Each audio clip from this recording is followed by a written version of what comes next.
యేసుక్రీస్తు చేసిన మొదటి సూచక క్రియ గలిలయలోని కానా అనే ఒక ఊరిలో జరిగింది.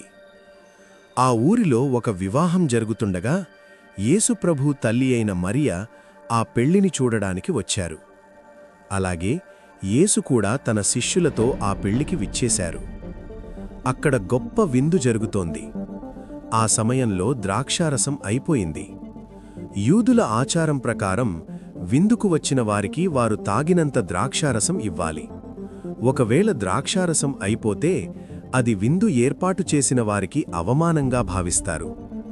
అందుకే యేసు తల్లి అయిన మరియ యేసు దగ్గరకు వచ్చి ద్రాక్షారసం అయిపోయిందని చెప్పారు. తరువాత అక్కడున్న సేవకులను పిలిచి యేసు చెప్పినట్టే చెయ్యమని వారికి చెప్పారు. ఎందుకంటే తన కుమారుడు వారికి సహాయం చేయగలరని ఆమె నమ్మారు. అప్పుడు యేసు సేవకులను పిలిచి అక్కడున్న రాతి కుండలను నీటితో నింపమని చెప్పారు. వారు ఆ కుండలను అంచుల వరకు నీటితో నింపారు. ఆ నీరు ద్రాక్షారసంగా మారింది. తరువాత యేసు ఆ ద్రాక్షారసాన్ని విందు ప్రధానికి ఇవ్వమని చెప్పారు.